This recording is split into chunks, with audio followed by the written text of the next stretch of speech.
ગુજરાત પોલીસમાં ફરજ બજાવનાર તે મહિલા પીઆઈ પરમાર કોણ છે, કેમ તે આમ આદમી પાર્ટીના સંગઠન અને તેમના ફંડની વિગતો છે તે એકત્ર કરી રહ્યા હતા। આવા સવાલો ઊભા કર્યા છે આમ આદમી પાર્ટીના નેતાએ। વૈષ્ણવજન તો તેને કહીએ જે પીડ પરાઈ જાનાને રે। નમસ્કાર, આપ જોઈ રહ્યા છો નવજીવન ન્યૂઝ અને હું છું આપણી સાથે તોફિક ગાંચી। ગુજરાતમાં જે પ્રકારે આમ આદમી પાર્ટીએ સ્થાનિક સ્વરાજની ચૂંટણી છે તેમાં જંપ લાવ્યું અને ત્યાર પછી તેમણે ઘણી બધી જગ્યાએ જિલ્લા પંચાયત હોય, તાલુકા પંચાયત હોય તે કબજે કરી છે અને તેમની સીટો પણ આ સ્થાનિક સ્વરાજની ચૂંટણીમાં વધી છે। ત્યાર પછી આમ આદમી પાર્ટીના નેતાઓ દાવો કરી રહ્યા છે કે ભાજપ પોલીસનો ઉપયોગ કરી રહ્યું છે અને તેમના નેતાઓને ડરાવી રહ્યું છે। અને આવો જ મામલો સામે આવ્યો હતો કે આઈબીના અધિકારીઓ છે તે આમ આદમી પાર્ટીના નેતાઓની જાસૂસી કરે છે અને આ મામલે કેજરીવાલે પણ ટ્વીટ કર્યું હતું અને તેનો જવાબ હર્ષ સંઘવીએ પણ આપ્યો હતો। પરંતુ હવે આ કેસમાં નવો વળાંક સામે આવ્યો છે, જેમાં વડોદરાના શહેર પ્રમુખ અશોક ઓઝા સામે આવ્યા છે અને તેમણે સવાલો ઊભા કર્યા છે કે કોઈ મહિલા પોલીસ ઇન્સ્પેક્ટર પરમાર તેમના પાસેથી સંગઠનની જે વિગતો છે તે મેળવી રહ્યું હતું, ફંડ ફાળાની વિગતો મેળવી રહ્યું હતું અને ક્યાંથી પૈસા આવી રહ્યા છે તે વિગતો મેળવી રહ્યું હતું। ખરેખર આખી હકીકત એક ઉપજાવેલી છે, બનાવેલી છે। મને આવીને પોલીસ લઈ ગઈ, મારી પર જે વિડીયો બનાવવામાં આવ્યો, હું એક જ વાત જાણું છું કે જે ફોન થયો હતો, કે જે સામેવાળાના મોબાઈલ ફોનને ફૂટેજમાં આવ્યું છે, એ ફક્ત અને ફક્ત મેં આઈબીવાળાને ફોન કર્યો છે પૂછવા માટે કે તમારે શું જરૂરિયાત છે। અને તેની અંદર જે મારા પદ અધિકારી છે કેશવ ચૌહાણ, એ બી કોન્ફરન્સ કોલમાં હાજર હતા। ન કે મેં એવું કહેવા માટે કહ્યું છે કે તમે આવું કરો અને આઈબી બનીને ફોન કરો। આ બધી વાત સાઈડ પર રાખી અને જ્યારે મને ત્યાં લઈ જવામાં આવ્યો અને ત્યાં એક મેડમ આવે છે જે એક રૂમની અંદર પોતાની જાતને પીઆઈ બતાવી અને મારી સાથે 2 કલાક ચર્ચાઓ કરે છે। એ ચર્ચાની અંદર ફક્ત અને ફક્ત પાર્ટીના જૂના સંગઠન અને નવા સંગઠનની વાત પૂછવામાં આવે છે। તો શું મને ત્યાં એટલા માટે લઈ જવામાં આવ્યો હતો કે પાર્ટીનું સંગઠન કેવું છે, જૂનું શું હતું ને નવું શું હતું? આજે એવું પૂછવામાં આવે છે બેન દ્વારા કે તમારું ગુજરાતનું ફંડ ક્યાંથી આવે છે, તમારું વડોદરાનું ફંડ ક્યાંથી આવે છે?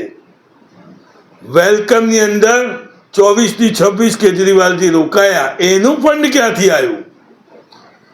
હું આજે હર્ષ સંઘવીને સીધો પૂછવા માંગુ છું કે શું તમે આ રાજનીતિ કરવા માટે લોકોને પકડવા, લોકોને ધમકાવવા, લોકો પર ખોટા કેસ કરવા? આજે એ બેન કોણ હતા? એ પરમાર મેડમ જે બતાવવામાં આવ્યું, મને કોઈ એંગલથી એ પીઆઈ નહોતા લાગતા। મને પૂરેપૂરી ખબર છે, હું પાકું જાણું છું કે મને ત્યાં આ બધું મારું સંગઠન જાણવા માટે, એની પૂછપરછ કરવા માટે જ ઈન મીન તીન કરીને ત્યાં લઈ જવામાં આવ્યો હતો। મારું કોઈ કાવતરું નથી અને હું પાર્ટીનો હંમેશા વફાદાર છું અને વફાદાર રહીશ। જય હિન્દ, જય ગુજરાત। અશોકભાઈ, આણંદ એસપીઓ દાવો કરી રહ્યા છે કે જે વ્યક્તિ પકડાયો છે એમને તમે જ કીધું હતું કે તમે ફોન કરો એમને અને આ રીતથી જણાવો। આવા બધા દાવા ફોતર છે। આ બધા દાવા તો હું બી એવો દાવો કરું છું કે મેં આવું કોઈ કૃત્ય કર્યું નથી। મને તો ફક્ત ને ફક્ત મારા સંગઠન વિશે, મારા ફંડ વિશે, મારી પાર્ટીના ફંડ વિશે કે મારી પાર્ટીની આંતરિક રાજનીતિ વિશે જાણવા માટે ત્યાં લઈ જવામાં આવ્યો હતો। આમ જે પ્રકારે વડોદરાના શહેર પ્રમુખે આરોપ લગાવ્યો, ત્યાર પછી મહામંત્રી સંગઠનના છે મનોજ સોરઠિયા તે સામે આવ્યા છે અને તેમણે ભાજપ પર નિશાન સાધ્યું છે। નમસ્કાર, હું આમ આદમી પાર્ટીમાંથી મનોજ સોરઠિયા। આજે ગુજરાતની અંદર લોકો, ખેડૂતો, યુવાનો, વિદ્યાર્થીઓ, મહિલાઓ, તમામ લોકો છેલ્લા 30 વર્ષથી ભારતીય જનતા પાર્ટીના શાસનથી પરેશાન છે, ભારતીય જનતા પાર્ટીની તાનાશાહીથી પરેશાન છે। એવા સમયમાં આમ આદમી પાર્ટી ગુજરાતની અંદર ધીમે ધીમે લોકોની પસંદ બની રહી છે। ધીમે ધીમે લોકો આમ આદમી પાર્ટીને ચાહી રહ્યા છે અને આમ આદમી પાર્ટીનું સંગઠનનો વ્યાપ જે છે એ વધી રહ્યો છે। ગત સ્થાનિક સ્વરાજની ચૂંટણીમાં પણ 500થી વધારે ઉમેદવારો આમ આદમી પાર્ટીના ચૂંટાયા અને ગુજરાતના ઇતિહાસમાં પહેલીવાર એવું બન્યું છે કે કોઈ ત્રીજો પક્ષ, જેને ભાજપ અને કોંગ્રેસ સિવાયનો ત્રીજો પક્ષ ગુજરાતમાં સફળ થયો હોય અને આટલા મોટા પ્રમાણમાં 6000થી વધારે ઉમેદવારો કોઈ ચૂંટણીની અંદર ઉતર્યા હોય. આ તમામ ઘટનાઓ આજે ભારતીય જનતા પાર્ટી માટે સૌથી મોટી પરેશાનનું કારણ છે. એમને પરેશાની એ નથી કે ગુજરાતના લોકોને સુવિધાઓ નથી મળતી, એમની પરેશાની એ નથી કે ગુજરાતની અંદર ખેડૂતોને ડીઝલ નથી મળતું, મોંઘવારી વધી છે, લોકો પરેશાન છે, નીટના પેપર લીક થાય છે. આ એમને બિલકુલ પરેશાની નથી.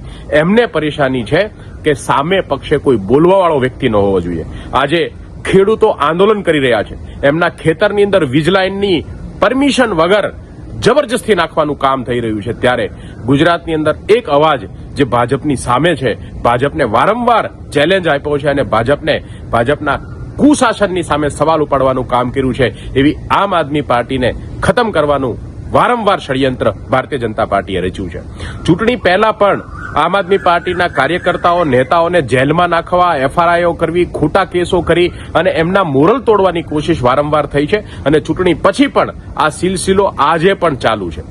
2 દિવસ પહેલાની એક ઘટના છે કે એક આઈબીના વ્યક્તિએ આમ આદમી પાર્ટીના કાર્યકર્તાને કોલ કરી અને એમની તમામ વિગતો માંગી અને ત્યારબાદ જ્યારે એ વાત આમ આદમી પાર્ટીએ જાહેર માધ્યમોમાં કહેવાની શરૂઆત કરી કે આમ આદમી પાર્ટીના નેતાઓને ધમકીઓ આવે છે, પોલીસ એની પાછળ આઈબીને લગાવવામાં આવી છે, ત્યારે એક ષડયંત્ર ફરીથી રચવામાં આવ્યું. આમ આદમી પાર્ટીના નેતા કે જેમણે આઈબી અધિકારી સાથે ફોન કરી અને એમને પૂછપરછ કરી કે કોણ છો તમે, શા માટે ફોન કરો છો, શા માટે પૂછો છો, એ વ્યક્તિને બાતમીદાર બનાવી અને આમ આદમી પાર્ટીના વડોદરાના શહેર પ્રમુખ અશોક ઓઝાને પણ ફ્રેમ કરવાનું કામ થયું છે. 2 દિવસ પહેલા એમને ઉપાડી ગયા અને એમને બેસાડીને જબરજસ્તી એમની પાસે સ્ટેટમેન્ટો લખાવ્યા, આમ આદમી પાર્ટીની તમામ માહિતીઓ માંગી, સંગઠનની માહિતી માંગી, ખર્ચની માહિતીઓ માંગી. તમામ માહિતીઓ માંગવાનું કારણ આજે એ વ્યક્તિ પાસે મને નથી સમજાતું કે ભારતીય જનતા પાર્ટીને કેમ પડી છે. આજે અશોક ઓઝાએ હિંમત કરી અને આ આખી ઘટનાને મીડિયા સમક્ષ મૂકી છે. એમણે કીધું છે કે આ વ્યક્તિ જેને ફોન કરાયો હતો, જેને ફોન કર્યો છે, એ વ્યક્તિ સાથે એમના કશું લેવા દેવા નથી. એક ખોટો આરોપ એમની ઉપર લગાવવામાં આવ્યો છે કે ફોન અશોક ઓઝાએ કરવામાં આવ્યો છે. આ વાત અશોકભાઈએ પોતે પણ જાહેર માધ્યમોની અંદર કહી છે. હું બહુ જવાબદારી સાથે કહેવા માંગુ છું કે ગુજરાતની અંદર એક મજબૂત પક્ષ તરીકે, એક મજબૂત વિકલ્પ તરીકે જ્યારે આમ આદમી પાર્ટી ઉભરી રહી છે, ત્યારે ભારતીય જનતા પાર્ટી આ તમામ પ્રકારના ષડયંત્ર કરી રહી છે. આમ આદમી પાર્ટીના નેતાઓને ફ્રેમ કરવાનું કામ કરી રહી છે, આમ આદમી પાર્ટીને ખોટી રીતે બદનામ કરવાનું કામ કરી રહી છે. અશોક ઓઝાએ પોતાનો પક્ષ મૂક્યો છે. મારી તમામ લોકોને અને મીડિયાના માધ્યમના લોકોને પણ વિનંતી છે કે અશોકભાઈનો આ પક્ષ જે છે એ પણ જનતા સુધી પહોંચાડવાનો પ્રયાસ કરો. લોકો સાચું જાણે, સત્ય શું છે એ લોકોને પણ જાણ થવી જોઈએ અને લોકો પણ ભારતીય જનતા પાર્ટીની આ તાનાશાહીથી પરેશાન છે, ત્યારે લોકોને પણ આ રાજનીતિની અંદર આજે ગુજરાતની આ સ્થિતિ છે એની અંદર પોતાનો પક્ષ સાંભળવાની અને પોતાની વાત સાંભળવાનો અધિકાર મળે એવી વિનંતી કરું છું. આભાર. ભારત માતા કી જય. આ પ્રકારના સમાચાર માટે નવજીવન ન્યૂઝ ચેનલ સાથે જોડાયેલા રહો. નમસ્કાર.